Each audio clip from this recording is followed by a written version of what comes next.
오늘 시간에는 마태복음 강의 6번째 시간입니다. 동방 박사들의 경배와 애굽으로의 피신 및 나사렛 사람의 비밀이란 제목으로 함께 말씀의 은혜를 나누기를 원합니다. 마태복음 강의 아주 중요한 겁니다. 강의 복음서 중에서 우리가 사복음서, 공관복음서라는 마태, 마가, 누가 가운데 한 개 복음서는 우리가 다 한번 들어볼 필요가 있고요. 요한복음은 따로 들어야 돼요.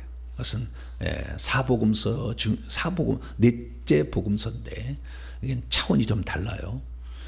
그래서 요한복음은 따로 들어야 되니까 요한복음 반드시 들으시고 마태, 마가, 누가 들어야 되는데 마태복음은 구약과 신약을 연결해 주는 다리 역할을 해줘요. 그렇기 때문에 제가 마태, 마가, 누가 가운데서 마태복음을 하는 게 좋겠다 생각해서 마태복음을 다시 강의하게 됐습니다. 마태복음 강의는 2011년에 제가 한 적이 있어요. 2011년에 한 적이 있는데 2024년이니까 13년 전에 한 적이 있죠.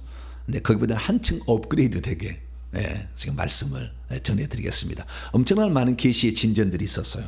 그래서 이제 그때보다도 더 성숙하고 더 완전에 가까운 이런 말씀을 오늘 듣게 되겠습니다. 우리는 마태복음 1장을 강의를 통하여서 예수 그리스도의 족보에 관한 이야기, 그 다음에 탄생에 관한 이야기를 살펴봤습니다.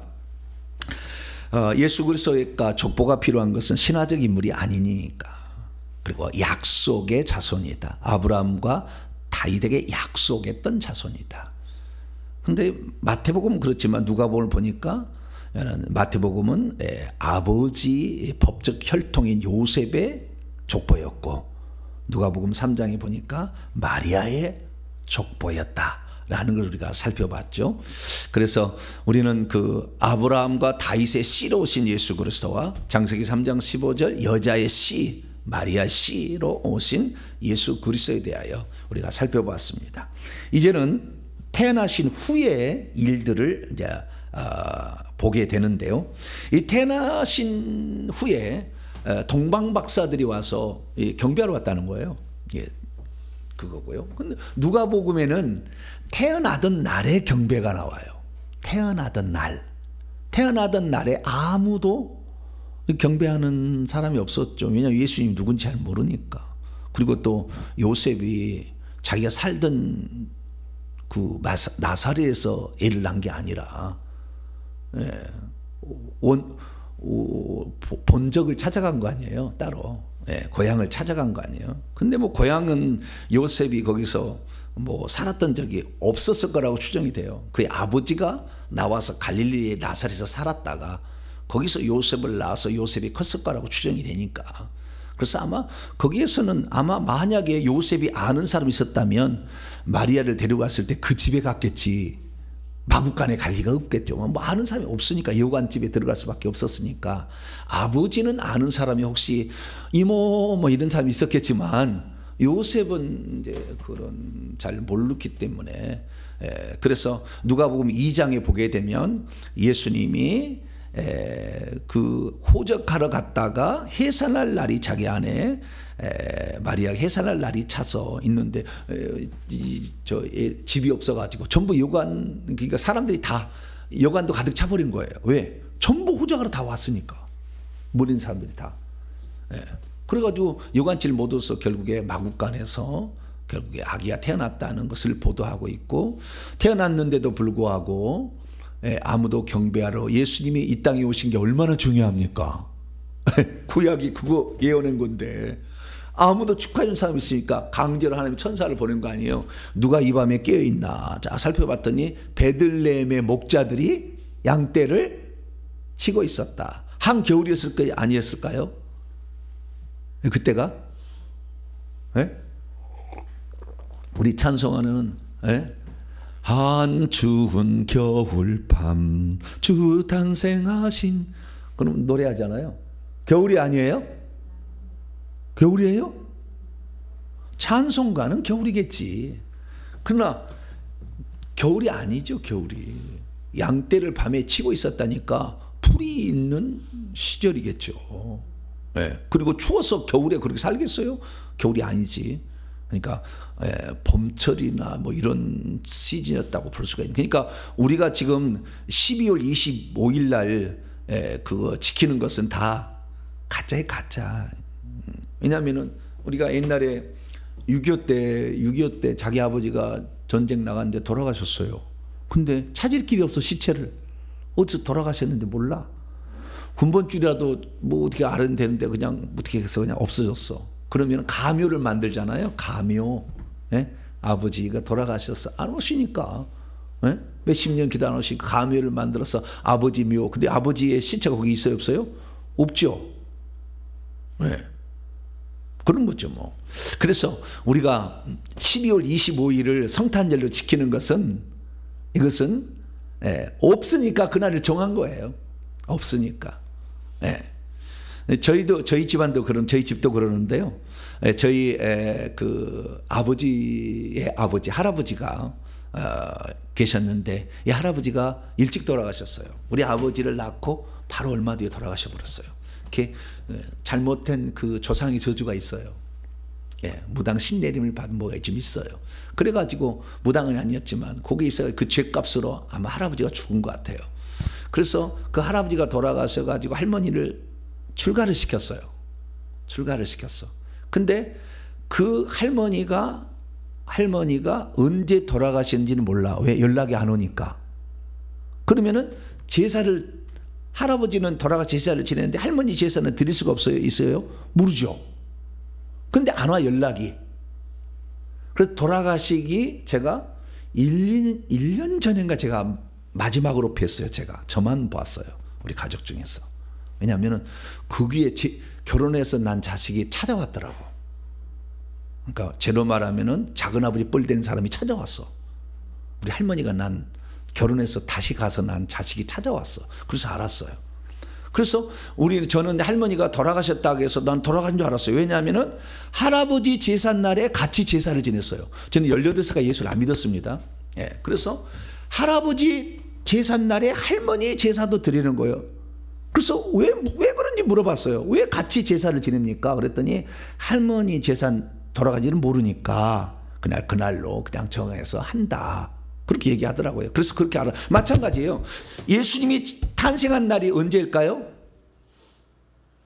12월 25일이 아닌 것은 분명해요. 그날이 아닌 건 분명해요. 근데 있다 그 말이에요.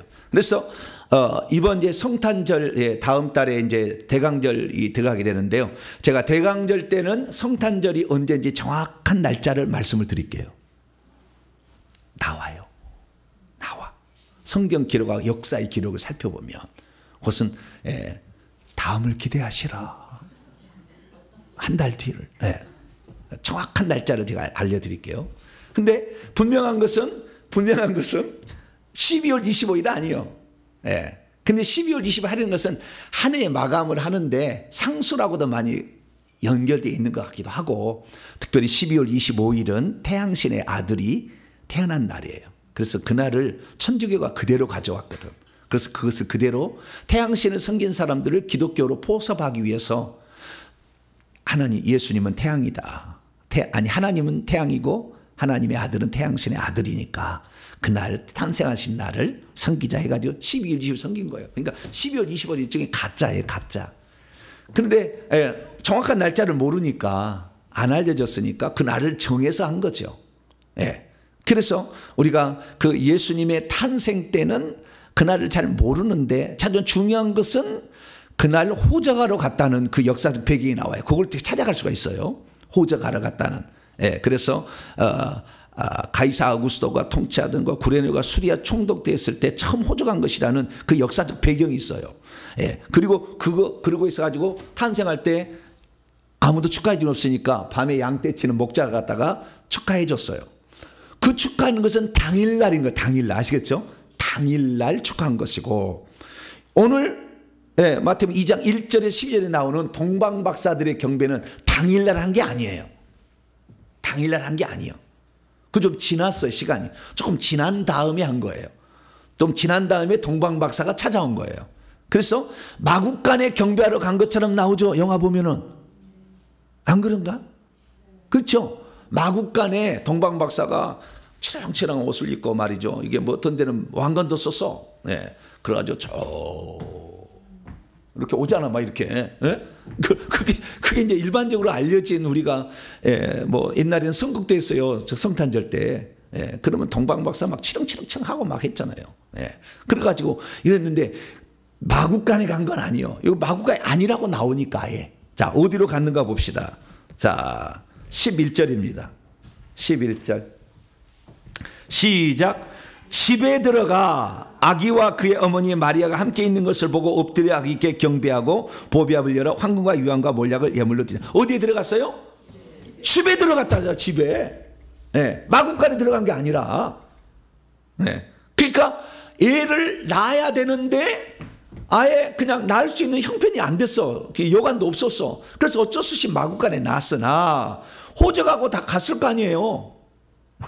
네, 호적하고 갔는데 이제 집이 비었을 집도 있을 거 아닙니까? 그러니까 이제 호적하고 간 다음에는 집이 헐렁하니까 있으니까 어떤 집에 들어가서 요양을 애 낳아먹고 하는 걸 뭐라고 하죠? 산후조리. 할렐루야. 네, 산후조리를 하고 있는 그런 시즌에 일어난 일을 얘기하고 있다. 아시겠죠? 네, 그래서 좀 다르다. 예. 그리고 또 이 1절에 그렇게 얘기를 하고 있습니다. 1절에 뭐라고 얘기하고 있느냐? 헤로드 왕의 날들 안에서 예수께서 유대 베들레헴 안에서 태어나시게 되신 후에 겟나오가 나와요. 아버지께서 자식을 보신 후에 보라. 후에요. 좀 시간이 지났다는 거예요. 후에 보라. 동쪽들 해 돋는 곳 아나톨레로부터 천문역학자들이 박사들이 마고이예요. 마고스의 복수형이죠. 마고이들이 예루살렘 안으로 당도하였다. 그리고 그들이 말하고 있었다라고 얘기를 하죠. 그래서 이 성경에 보게 되면 결국에 이 예수님의 탄생 날에 있었던 사건이 아니라 좀 지난 후에 있었던 사건이다 라는 것을 알 수가 있습니다. 그러면 왜 하나님께서는 동방박사들을 이곳에 보냈을까요? 우연은 없을 거 아니에요? 이 보낸 이유가 있을 거 아니에요? 이 사람들이 그냥 올 리가 없죠. 네. 그래서 우리의 예수님에 관한 모든 것들은요, 우연은 하나도 없어요. 다 어떤 이유가 있다 그 말이죠. 이유가. 왜 동방박사들이 와서 경배하러 왔, 좀 늦었지만, 당일날 아니지만 좀 늦었지만 아기 예수 탄생을 축하하러, 시키면 축하 사절단을 보낸 거 아니에요. 축하 사절단을 보냈는데 왜 이들이 오게 되었는가? 우리는 이걸 한번 생각해 봐야 되는 것이고요. 그 다음에 이 예수님의 탄생을 바라보는 이스라엘 백성들의 자세와 이방인의 모습이 어떻게 다른가를 알아야 돼요. 자, 우리가 잘 압니다. 이거 설명지 안 하겠습니다. 이 예수님께서 태어나셔서 동방박사가 찾아와가지고 이 예수님의 탄생했다는 것을 유대인의 왕의 탄생을 알려줬지만 이 이스라엘 사람들은 알았어요? 몰랐어요? 몰랐어. 탄생하는데도 몰랐다 그 말이에요. 칠흑 같은 어둠이 그냥 덮고 있었어요. 완전히. 온 이 세상도 마지막 세상은요, 칠흑 같은 어둠이 덮어서요, 다 지금 동성애로 다 덮어버리는 거예요. 대한민국은 빛이 조금 날라고 그래. 할렐루야. 다 덮어버렸어. 캄캄한 때 오는 거예요. 캄캄한 밤중에 오는 거예요. 그래서 이 주님이 그 초림하실 때 그때 모습을 보면, 근데 이 밤에 찾아왔다는 것은 이스라엘이 뭐예요? 밤이었다는 거잖아요. 이것은 단지 그냥 밤이었다가 아니라, 목자들도 밤에 가서 경배하죠. 이스라엘 나라가 온통 암흑천재였다는 거예요. 영적으로. 암흑천재였다는 거예요. 다. 왜? 몰라. 관심 없다 그 말이에요.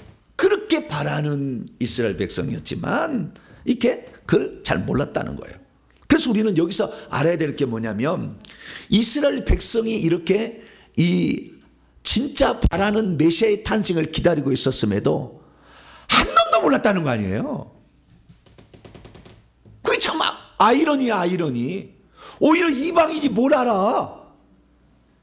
이방인은 알지도 못했어. 그냥 별 따라서 왔대. 그의 별이라고 합니다. 뭐라고요? 그의 별. 자, 그의 별을 따라왔어요. 자, 9절. 네, 9절 말씀을. 네. 9절 말씀 보면 그들이 왕의 말을 들으러 갔다. 그리고 보라 동쪽, 제가 헬라 직역에서입니다.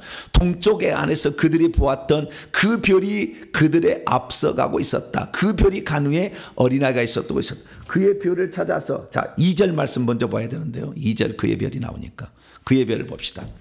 유대인의 왕으로 나아지신 이가 어디 있습니까? 왜냐하면 우리가 동방 아나톨레 안에서 그의 별을 보았기 때문입니다. 그리고 그분에게 경배하러 왔기 때문입니다. 그의 별이라고 얘기하고 있어요.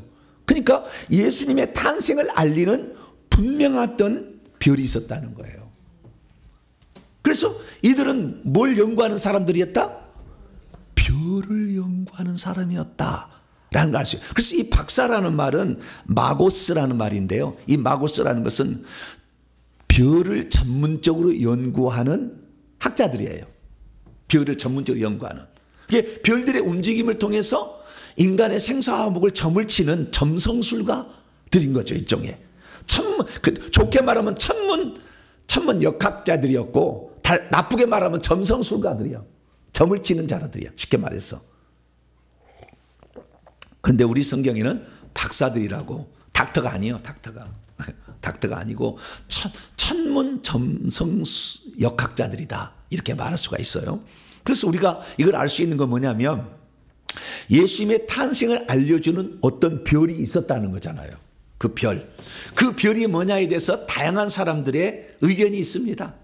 다양한 의견이 있으나 분명한 것은 그 별의 안내를 따라왔는데, 그 별이라는 것이요, 여러분, 별이라는 것이 우연히 생긴 별이 있나요 혹시? 네? 지금도 우연히 어떻게 별이 생긴 게 있나요? 그런 별은 없어요. 헨리의 성이라고 있어요. 무슨 성이요? 헨리의 성이라고 있어요. 헨리의 성은 그 마음대로 헨리의 성에 이게 도는데, 헨리의 성도 도는데 마음대로 돌까요? 그들도 일정한 규칙을 따라 돌까요? 어떻게 하셨어요? 네. 수금주와 목도 천의 명도 태양을 주위로 돌잖아 이렇게. 근데 헨리의 성은 태양을 주위로 안 돌아. 그런데도 그들도 주기도 있는데요, 그들의 주기도 정확하답니다. 그러지 지 마음대로 막 돌질 않는다는 거예요. 그러니까 이 별이 오기는 왔는데 이 별도 수금주와 목토 천의 명 같은 이러한 별들의 하나였을 건데 일종의 헨리의 성이었을 거라고 추정이 될 수도 있어요. 별들이.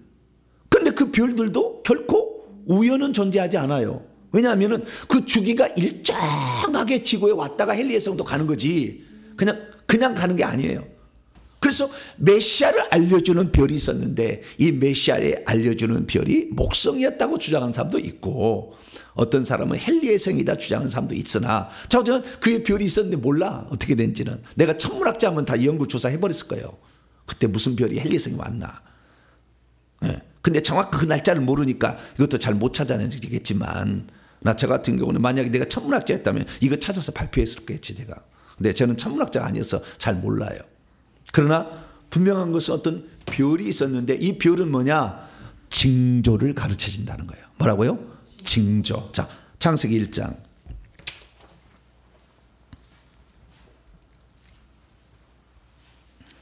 창세기 1장 11절입니다.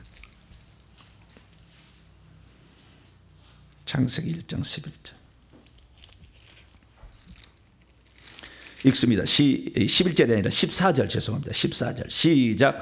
하나님이 이르시되 하늘의 궁창에 광명체들이 있어 낮과 밤을 나뉘게 하고 그것들로 징조와 계절과 날과 해를 이루게 하라. 하늘의 광명체라는 것은 해와 달과 별들을 가리키는 건데, 이것들이 있음으로 인하여 해는 아시죠? 지구가 태양을 한 바퀴 도는 것. 날은 지구가 하루에 한 바퀴 돌면 날과 밤이 바뀌는 거. 계절은 지구가 공전하는데 23.5도 기울어져 가지고 돌게 되므로 계절이 생기고, 징조는 뭐요? 이게 사인인 거죠. 표적. 그래서 이게 뭐냐? 징조가 바로 일식과 월식이에요. 뭐라고요? 일식과 월식. 일식과 월식은 뭔만 말합니까? 해하고 달만 말할 때 일식과 월식이에요. 일식과 월식. 예수님이 돌아가셨을 때 유대 땅에 뭐가 나타났어요? 일식이 나타났어요. 12시부터 오후 3시까지 3시간 동안 캄캄한 어둠이 왔잖아요. 그게 뭐요? 그날 일식이 있었어요. 유대 땅에. 일식이. 달이 태양을 가려버렸어요. 그래서 어둠이 찾아와. 왜? 지금은 어둠의 때다. 사탄이 활동할 때다. 인자가 스스로 자기 목숨을 내놓는 거죠. 이 어둠은 이길 수 없으나 내놓은 거죠. 그런데 별에 대한 징조가 있는 거죠. 그래서 해달 별들이 징조를 만든다는 것이 이 예수님의 돌아가실 때도 일식이 일어났던 것처럼 마지막 때에도 예수님이 재림할 때는 이제 그 징조가 다 흐트러져서 깨져버려요. 네. 그래서 이 마지막 때는 막 별들이 이상하고 달들이 이상하고 들들이 떨어진다고 그랬어. 네. 대풍이 막 떨어진다. 요한계시록 6장에 보면 나와요. 마태복음 24장에 보면 해와 달과 별들이 이상이 생긴다고 했어요. 막 달이 막 피처럼 막 변하고 해가 막 너무 뜨거워서 사람을 태워 죽이고 그 이상이 생기는 거예요. 그래서 요때 되면 이제 주님 오실 때 왜 더 이상 이제는 이것들을 안에서 질서대로 안 살 수 없는 나라가 됐다라는 거잖아요. 그래서 별은 어떤 징조를 보여주는 건데 그것이 메시아의 탄생인데 별만 전문적으로 연구하는 이 천문학자들이 찾아온 거죠. 그런데 그들이 알고 있는 사실은 뭡니까? 그 별이 어떠한 유대인의 왕이라고 얘기를 해버려요. 아예. 야, 2장 2절 보니까 유대인의 왕으로 태어나신 이가 어딨냐. 그러니까 유대인의 왕에 대한 그들의 생각이 있었다는 거잖아요. 그럼 어떻게 유대인의 왕으로 있었을까? 자, 민수기 23장을 열어봐요. 이들도 뭔가는 좀 알고 있었던 거죠. 뭔가를 알고 있었다는 거죠. 민수기 23장. 민수기 23장 한 장 더 넘어 24장 민수기 24장 17절을 봅시다. 17절. 모세 오경에 대한 그들도 어떤 정보를 가지고 있었던 것 같아요. 자, 민수기 24장 17절 봅시다. 시작.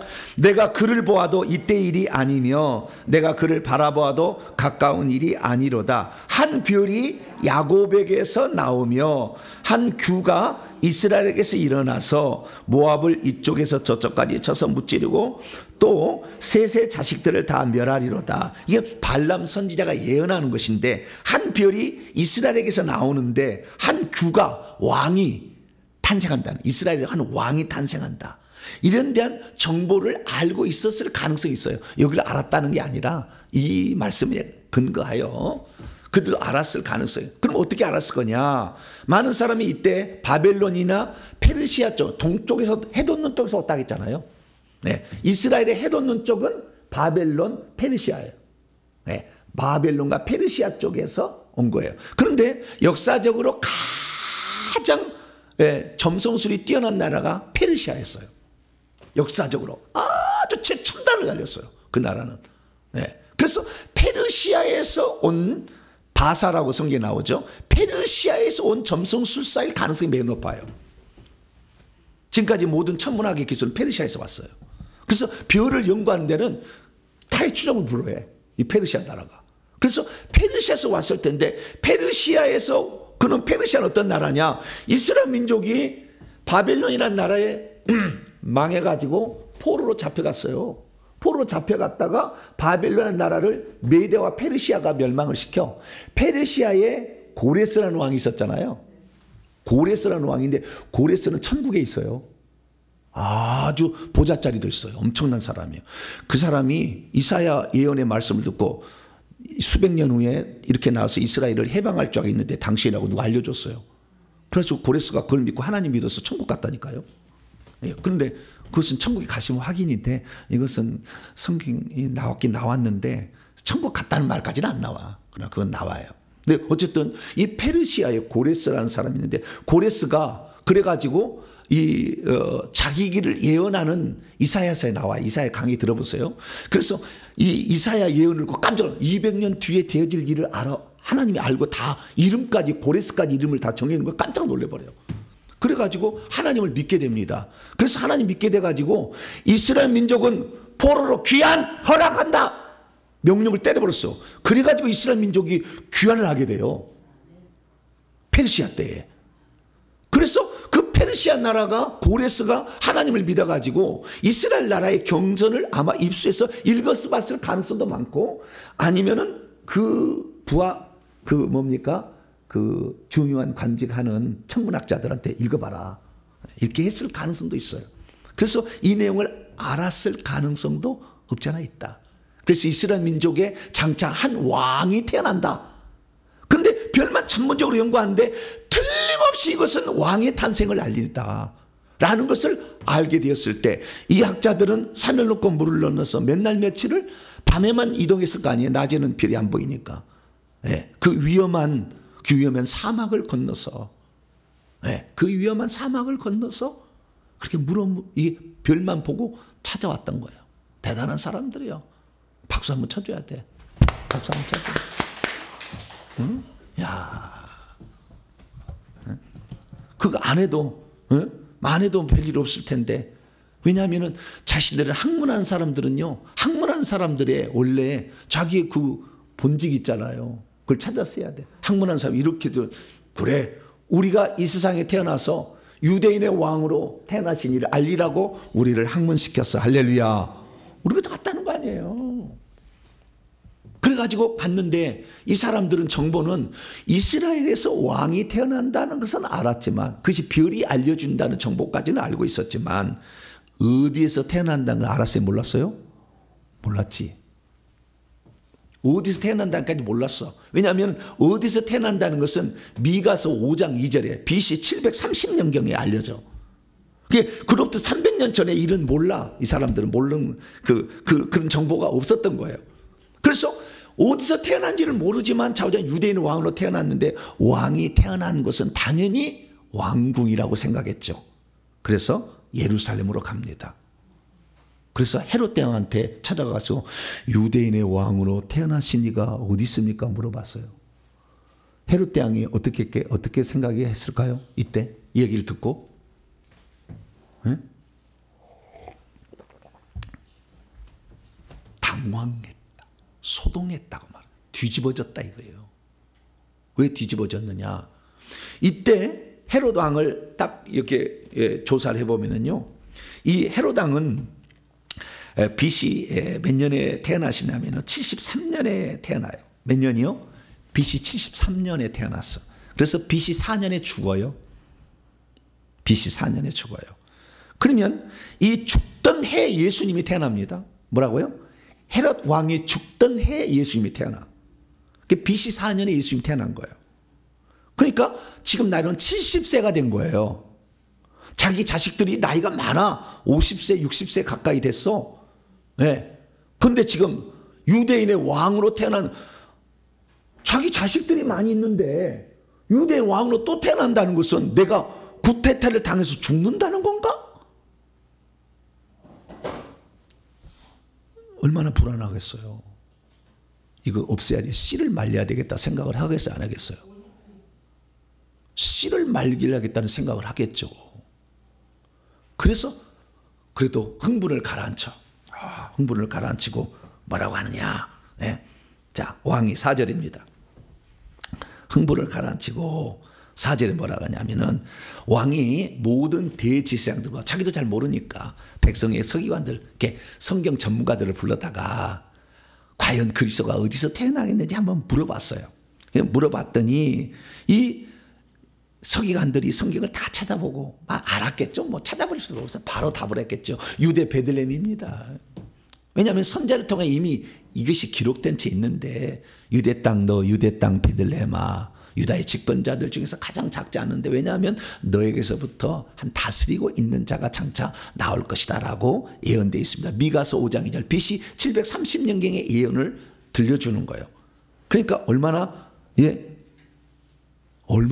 이제 이게 지금 동방 박사들은 예수님이 어디서 태어난지를 몰라. 그러나 태어났다는 건 알았잖아요. 별을 보고.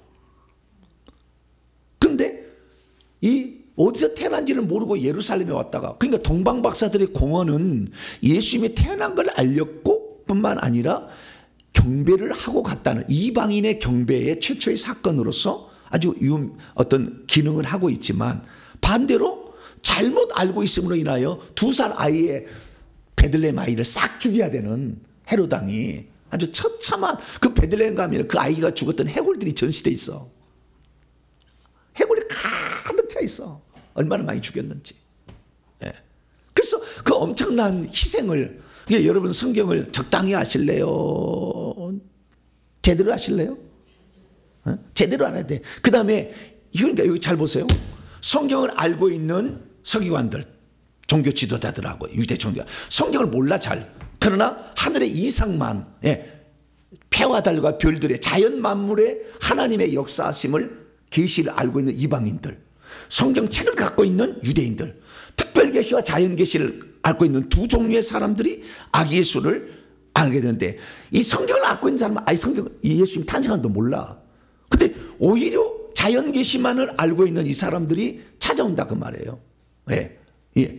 그렇게 찾아오는데 이 사람들은 정확히 모르기 때문에, 그래서 여러분들, 성령의 운동을 하고 성령 한다, 무슨 환상을 한다, 예언 본다, 이거 중요하지. 이것도 교회에서도 하나 중요한데, 이것은 가짜일 확률이 많다니까. 정확히 모른다니까. 성경을 검증을 받아야 돼. 할렐루야. 그래, 성경을 알아야만이 이 지금 성령의 지금 이 역사하심이 무엇인지를 알 수가 있는데, 성령의 역사에 대해서는 그냥 부르면 늘어지고 몰라. 아무것도 모르는 거예요. 성경을 제대로 모르니까. 그래서 두 가지가 같이 가야 되는 거예요. 그래서 이 이상만 추구했던, 자연계시만 추구했던 것은 어렴풋이 알았지만, 성경은 정확히 알아도 그때 간지를 몰라버려요. 그럼 오히려, 그리고 경배 하나도 안 가잖아. 탄생했다는데 경배 간 놈이 누가 있어요? 아무도 없잖아. 그 시절은 말씀하는 사람이 가장 취약점이에요. 말씀하면서 절대 하나님 경배하지 않고 하나님 사랑하지 않아요. 머리만 올라가고 있지. 이게 결정적 차이점이에요. 성령 운동한 사람 막 무시해요. 지금 방언이 무시하고 말씀하는 사람들 막 무시를 한다고. 그러나 성령의 지금 역사로, 초자연적 역사로 귀신 쫓겨나가는 거 인정 안 하지만, 그들은 천국 가면은 거의 없어요. 천국에 못 가요. 그리고 가도 계급이 낮고, 그리고 집도 낮아요. 안 지어진다고. 하나님을 진심으로 사랑하는 마음이 없어요. 말씀으로 돈 벌고 돈 버는 자기 직장 차는 것이지. 여기 보니까 진짜 경배하는 사람이 어디 있냐 그 말이에요. 참 안타까운 일이죠. 그래서 이 헤롯은 이제 나를 구테타를 이 글놈이 탄생했다니 이거 씨를 말려야 되겠다 생각하고 박사들에게 조용히 불러서 말합니다. 뭐라고 말하느냐. 자, 7절입니다. 헤롯이 박사들을 몰래, 천문학자들을 부른 다음에 별이 언제부터 나타나고 있었는지 자세한 시간을 잘 알아내었어요. 그리고 베들레헴으로 가라고 합니다. 가라고 하고 말하기를, 그 가서 어린아이 파이디온, 이 어린아이 이미 그러니까 좀 바로 지금 태어난 때가 아닌 조금 시간이 지난 다음이죠. 어린아이에 관하여 자세히 조사해봐서 나에게 알려주면 나도 경배합니까? 말도 안 돼. 거짓말이지. 그래서 이 헤롯 대왕은요, 일종의 사탄이에요. 이때는 사탄에게 쓰임 받는 거예요. 왜? 예수님을 죽이려고 하잖아요. 사람은 누구에게 쓰임 받는 게 중요해요? 하나님의 때를 알고 하나님의 그 경륜을 알게 되면 내가 해야 될 무엇인지를 판단할 수 있는데, 그런 감각이 없어. 내가 지금 내려놔야 될지 뭔지를 잘 몰라.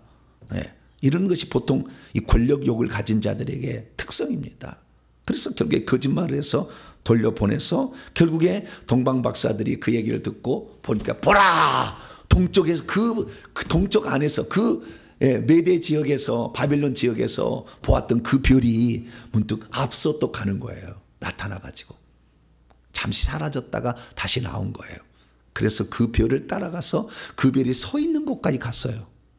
네, 대단한 일이에요. 네, 그래서 서 있는 곳에 가서 그 봤더니 그 동네가 베들레헴이었고, 그 베들레헴에 가서 물어봤겠죠. 혹시 여기에 지금 새로 태어난 아이 누가 있냐고. 그랬더니 물어 가서 그 집까지 갔겠죠. 그래서 그 집에 간 다음에 크게 기뻐하였다 이렇게 말씀하고 있습니다. 그리고 집에 들어가 아기와 그의 어머니 마리아가 함께 있는 곳을 엎드려 경배하여 황금과 유향과 몰약을 드렸어요. 뭘 드렸어요? 황금과 유향과 몰약을 드렸다는 거예요. 황금과 유향과 몰약을 드렸다는 것은 비싼 겁니다. 뭐라고요? 비싼 거예요. 왕의 탄생을 알리는 아주 비싼 것을 준비한 거예요. 아주 고귀한 걸 준비한 거예요. 네. 황금과 유향과 몰약은 그러니까 돈은 없어져도 이건 항상 비싸.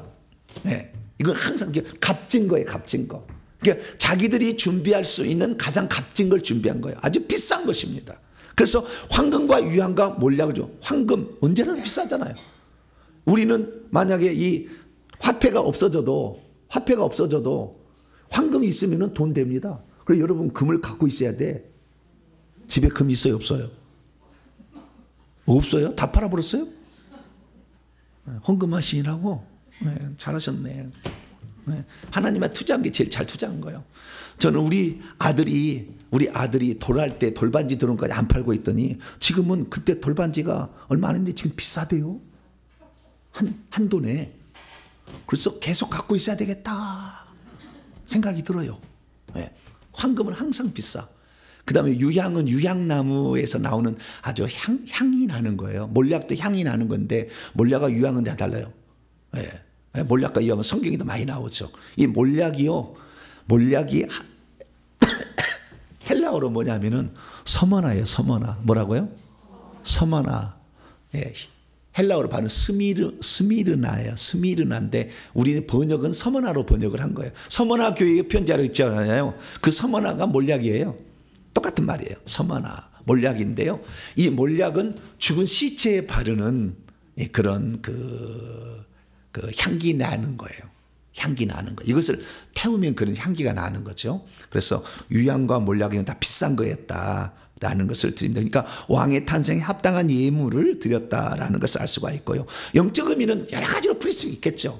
황금은 순수한 믿음 또는 그리스도의 신성 뭐 말할 수 있겠고, 그 다음에 유향은 그리스도의 향기 나는 생애, 몰약은 그리스도의 죽음, 이런 식으로 뭐 여러 가지 설명을 할 수 있겠어요. 그러나 중요한 건 뭐냐면 아주 비싼 것을 가져왔다라는 거죠. 우리 예수님은 그 예수님의 합당한 예물을 드려야 돼요. 오늘날 예물 드리는 거 보면 사람들이요 좀 이렇게 드려요. 그건 아니다 싶어요. 너무 우리가 예물에 합당한 그런 삶을 또 우리가 드려야 되지 않겠나라는 그런 생각이 듭니다.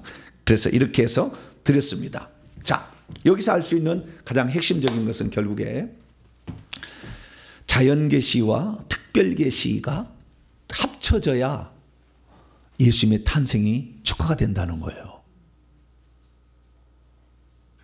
특별계시만 알고 있는 사람은 경배하지도 않아. 자연계시 알고 있는, 또 이것을 다르게 하면은 성경책을 알고 있는 유대인과 성경책을 모르고 있는 이방인, 그래서 동방박사들의 경배가 있는 것은 예수 그리스도는 유대인을 위한 왕일 뿐만 아니라 이방인을 위한 왕도 되신다. 할렐루야. 우리 구주는 유대인과 이방인의 다 구주가 되신다라는 것을 알려주려고, 특별히 유대인들 중에서도 소외되고 못 살고 가난한 자들, 목자들이잖아요. 잘 먹고 잘 배운 서기관 바리새 대상은 하나도 안 섬기잖아. 그래서 예수님께서 이 땅에 오셔서 말하기를 나는 이스라엘 집에 잃어버린 양이만 보내는 바다에서 가난하고 병들고 소외되고 세리, 그 다음에 이런 그 아픈 자들, 고통받는 자들에게 복음을 전해줬어요. 똑같은 이치입니다. 우리가 이 땅에 살 때 너무 똑똑하고 자기 지식 자랑하면 주님 못 만나. 경배 안 해. 여러분이 못 살고 힘들어서 주님 나온 거 아니에요. 할렐루야. 네? 여러분이 잘 먹고 잘 살아서 아무 문제 없으면 여기 왜 나와? 오늘도 어디로 갈까? 네? 어디 단풍 구경 갈까? 맨날 그거 여수고 있지. 여기 안 나와. 우리가 부족하기 때문에 그걸 느끼기 때문에 할렐루야. 그래서 영안이 가라내야 돼. 그래야 천국이 그들의 것이 되는 겁니다. 항상 우리는 말씀에 굶주려 있어야 돼. 주여 말씀하옵소서. 우리는 듣겠나이다. 할렐루야. 그렇게 나가는 거예요. 그래서 결국에 우리가 두 가지 조화를 통해서 우리가 알 수 있다는 걸 알 수 있고요. 그 다음부터는 이제 쉬웁니다. 자, 12절에 꿈에 헤롯에게 돌아가지 말라 지시함을 받고 다른 길로 가버렸어요. 그런데 헤롯 대왕이 지금 오기만 학수고대하고 있잖아. 동방박사들이 올 줄 알고 안 와. 난리가 난 거 이제. 그 다음부터예요. 13절. 그들이 떠난 후에 이제 곧 헤롯 대왕이 죽일 거잖아요. 그런데 요셉과 그 어머니 마리아는 이 사실 알까요 모를까요? 헤롯 대왕이 죽이려고 한다는 것을 모르지. 아무도 모르니까 하나님이 알려줘. 왜? 알 수 있는 방법이 없잖아. 왜? 그러니까 하나님 알려주는 거예요. 13절입니다. 13절. 13절에 보니까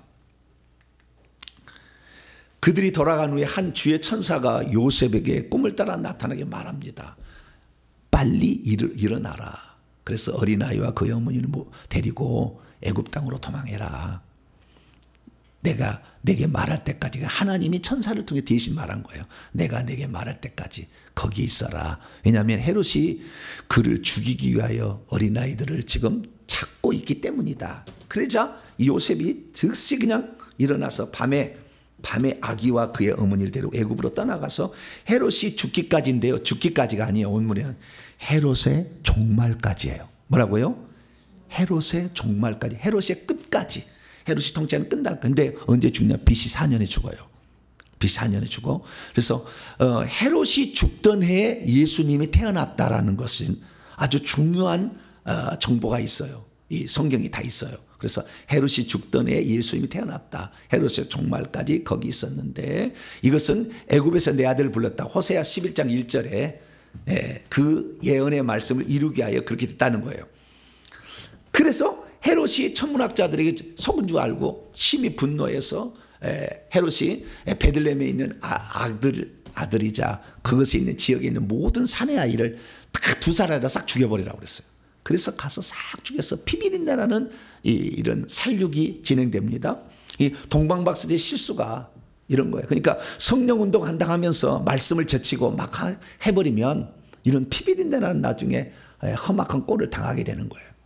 18절. 그래서 이 예레미야 예언이 이제 이루지 않습니까? 31장 15절에 라마 안에서 한 소리가 들렸다. 슬픔과 통곡이 라헬이 자기 자식들을 애고가는 상황에서 그리하여 그녀가 위로받기를 원하고 있어오지 않았다. 이는 그들이 자식들이 있지 않기 때문이다. 이 말은 무슨 말이냐면요.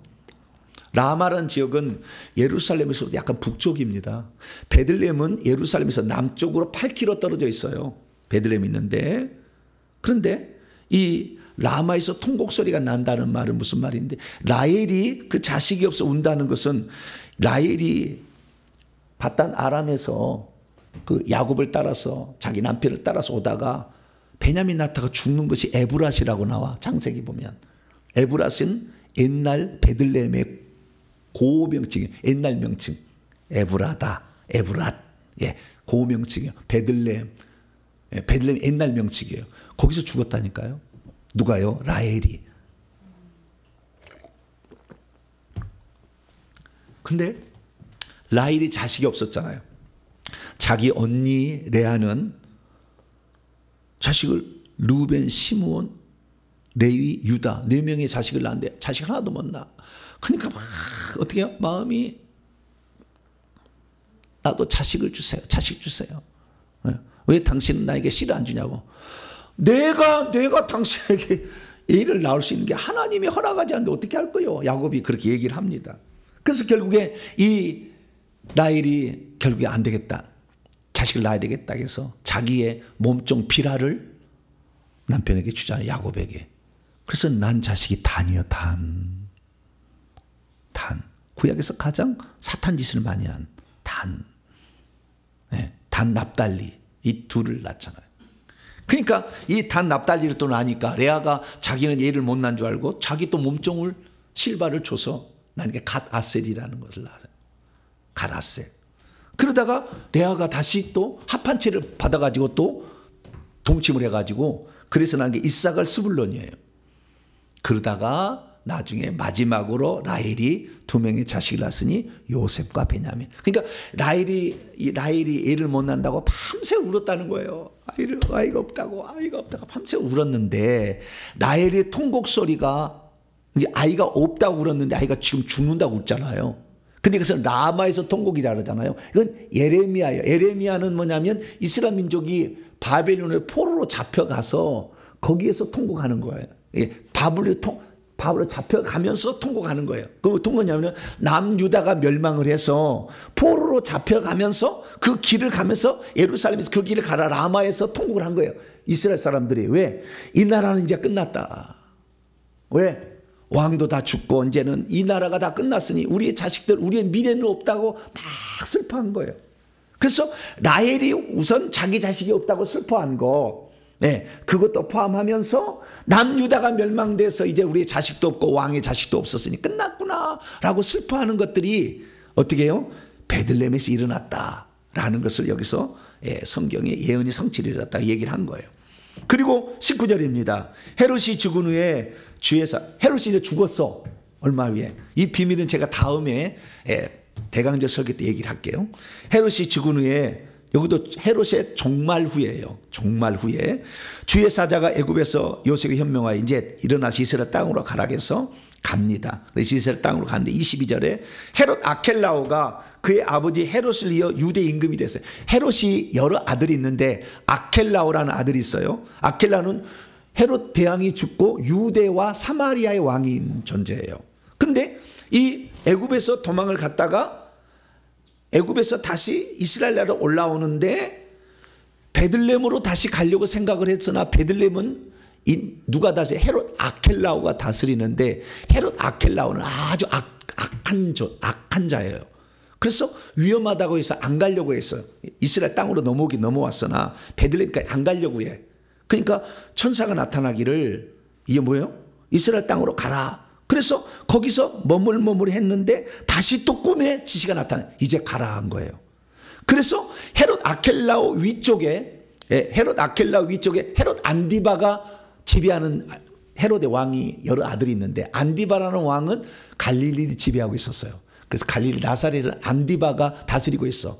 그래서 괜찮다는 얘기를 듣고 헤롯 안디바가 지배하는 그 갈릴리 나사렛으로 가서 살게 되어서 결국에 나사렛 사람이라는 칭호를 예수님이 듣게 되었다라는 것이 본문 말씀이에요. 자, 그러면 여기서 우리가 알아야 될 것은 역사는 계속 그렇게 이해하시면 되겠고요. 나사렛 사람이라 칭한 23절입니다. 자, 23절 말씀을 다시 한번 보는데요. 23절을 제가 헬라에서 지르게 봅니다. 그리고 그 어린 아이가 나사렛이라고 말해지고 있는 성읍 안으로 간 후 거주하였다. 이는 선지자를 통하여 입말씀되었던 것이 성취되기 위함이다. 그가 나사렛 사람이라고 불려질 것이다. 근데요, 구약 성경을 다 뒤져봤어. 제가 다 뒤져봤어요. 구약에 나사렛이라는 이름이 나오나? 안 나와. 구약에 나사렛 이름이 안 나와요. 나사렛은 이름 자체가, 지명 자체가 안 나온다니까. 예언 자체가 있어야 되잖아요. 왜? 선지자들이요. 원문에 보면은 선지자들로 말미암아, 복수요. 여러 선지자가 얘기를 했다는 거예요. 나사렛이라고. 근데 구약 성경에는 나사렛이라는 예언이 안 나와. 나사렛 사람으로 산다는 이런 말이 안 나와, 구약 성경에. 그러면은 이 마태복음 2장 23절이 잘못됐겠어요? 구약 성경이 잘못됐겠어요? 누구 하나는 사기꾼이네? 분명히 선지자들로 얘기를 했다고 하는데 선지자들 예언 가운데는 안 나와. 그럼 뭐가 잘못이에요? 꿀먹은 봉우리입니까? 여기에 그래서 나사렛 사람이라는 비밀이 있는 거예요. 네. 예수님이 땅에 나사렛 예수라고 그러잖아요. 죄패도 나사렛 유대인의 왕 나사렛 예수라고 하잖아요. 베드로가 그 남해산 무엇 걷는다고 칠 때 나사렛 예수 이름으로 걸으라고 그러잖아요. 하나님이 나사렛 예수에게 능력과 성령을 기름 붓게 하셔서 막 고쳤다고 하잖아요. 나사렛 이단의 괴수라고 바울을 사람들이 그렇게 책망하잖아요. 전부 나사렛 나와. 근데 나사렛 말이 정작 구약 성경에는 예언으로 안 나온 듯이 나오는 거예요. 그러면 무엇을 가지고 이 마태라는 사람은 구약 성경의 예언이라고 얘기를 했을까 하는 거예요. 찾아봐야지 그것이. 찾아봤더니 나와요. 히브리어로. 뭐라고요? 한글로는 안 나와. 히브리어로 나와. 자, 이사야 11장.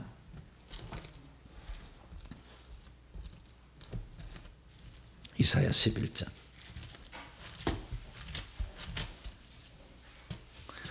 이사야서를 제가 강의를 해놨어요. 이사야서 강의를 들어보세요. 엄청납니다. 이사야서. 와, 신약의 복음서예요. 신약의 사복음서예요. 구약의 사복음서를 이사야서라고 그러는 거예요. 엄청납니다. 이사야서는. 자, 이사야서 11장 1절에 나와요. 11장 1절. 시작. 이새의 줄기에서 한 싹이 나며 그의 뿌리에서 한 가지가 나서 결실할 것이요. 자, 이새의 줄기에서 한 싹이 나며, 이 싹이라는 말을 히브리어로 호테르라고 해요. 호테르. 뭐라고요? 하나의 싹, 호테르가 난다. 됐고, 그 다음에 그의 뿌리에서, 이새의 뿌리에서 한 가지가 난다. 가지라는 말은 넷제르예요. 뭐라고요? 넷제르가 나서 결실할 것이요. 이 넷제르라는 말에 자음만 하면은 나사렛과 똑같아요.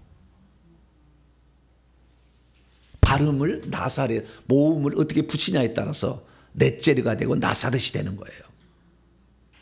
그래서 분명히 선지자가 얘기했다잖아. 그럼 선지자가 얘기를 해야 돼요? 안 해야 돼요? 해야 되겠지. 어디서 보고 쓴 거니까.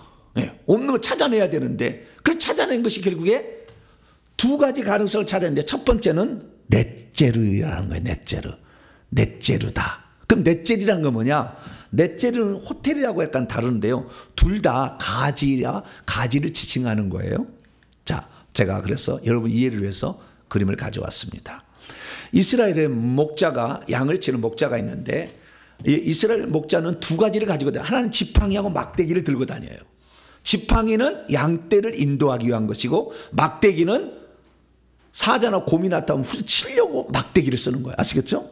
지팡이는 뭐요? 양떼를 인도할 때 이렇게 쓰는 거예요. 근데 그 막대기나 지팡이, 목자가 쓰고 다니는 지팡이를 뭐라 하면 넷제르라고 하는 거예요. 넷제르로 하지는 않지만 넷제르로 만드는 것이고, 그 다음에 막대기, 이 막대기 허리춤에 차고서 양떼를 해치는 이 곰이나 사자가 나타나면 그걸 후려치는 거예요. 호테르. 그걸로 만드는 거예요. 그럼 호테르는 뭐냐? 가운데 보게 되면은요, 이 나무에서 중간에서 이렇게 올라오는 거예요. 나무 위에서 중간에서 올라오는 것을 호테르라고 해요. 그래서 그것은 뭉뚱그려진 시작 부분이 뭉뚱그려져서 그냥 그걸로 대가리를 쳐버려. 저 사자에. 그 뭉뚱그리를 이거 만들어가지고. 그러나 넷제르 지팡이는 땅에서부터 올라오는 가지예요. 이건 이제 잘못 그려진 거예요. 잘못 그려진 거예요. 땅에서 올라오는 가지예요.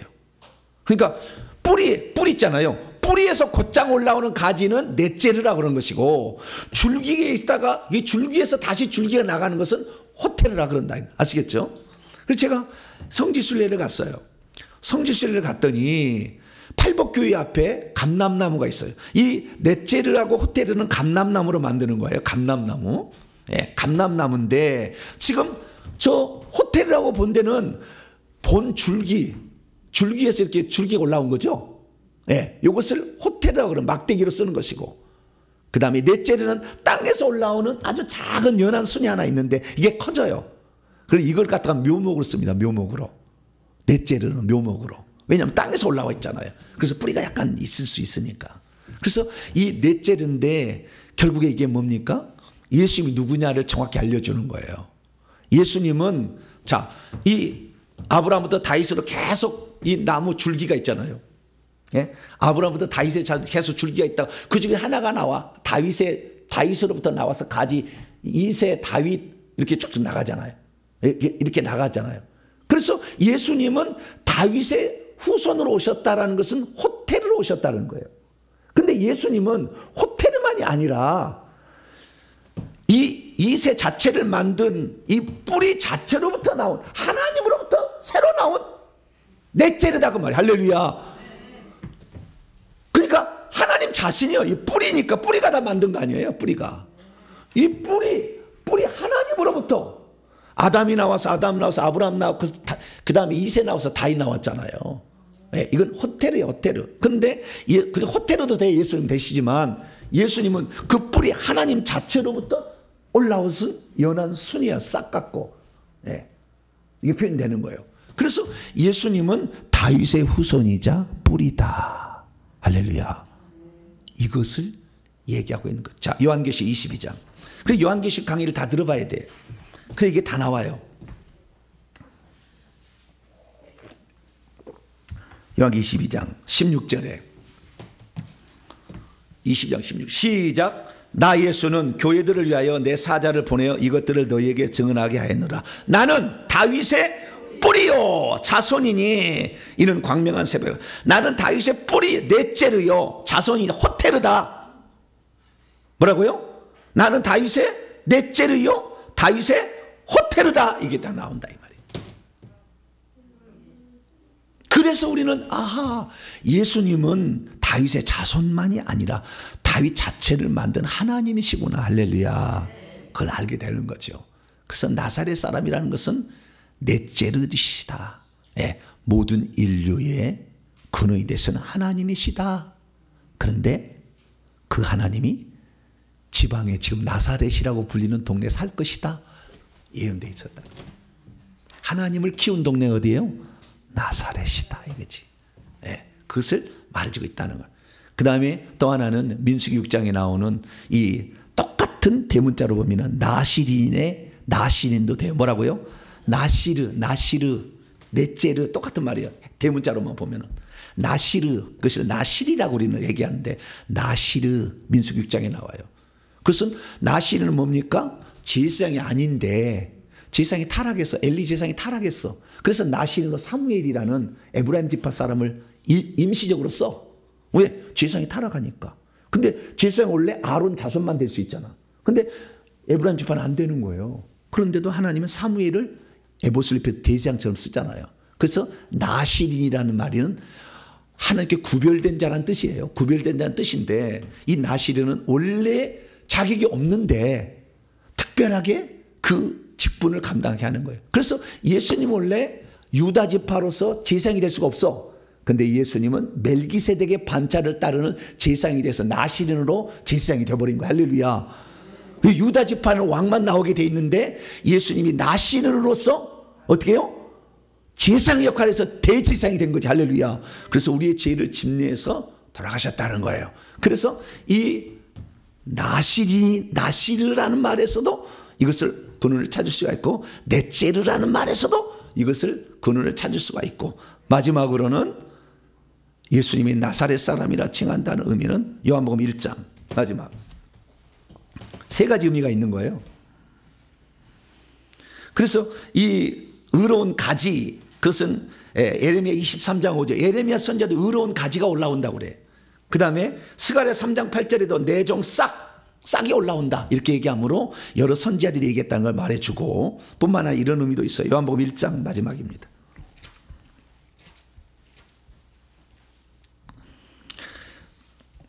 빌립이 나다나엘을 45절에 빌립이 나다나엘을 찾아서 모세가 율법에 기록하였고 여러 선지자가 기록한 그 일을 우리가 만났으니 요셉의 아들 나사렛 예수라 그렇게 했더니 나다나엘이 콧방귀를 팡 끼어.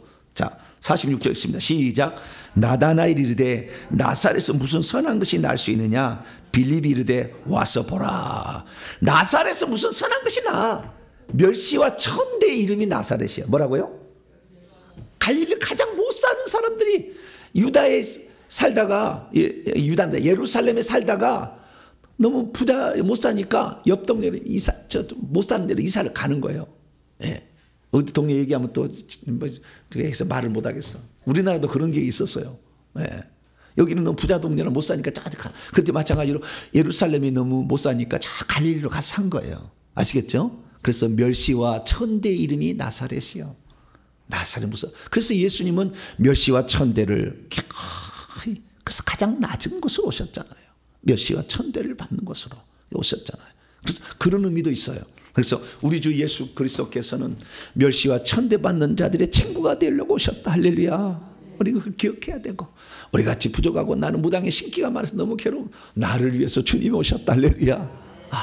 나를 살리려고 주님이 이렇게 오셨구나 생각하시고 그 예수님을 따라가게 되면 예수님을 말미암아 나시르 제사장돼서 우리 죄는 용서를 받고 예수님이 넷째로 하나님으로서 우리를 구원해 줄 것이니 이 예수님만을 의지하여 꼭 천국에 가는 저 여러분 되시기를 간절히 축원합니다.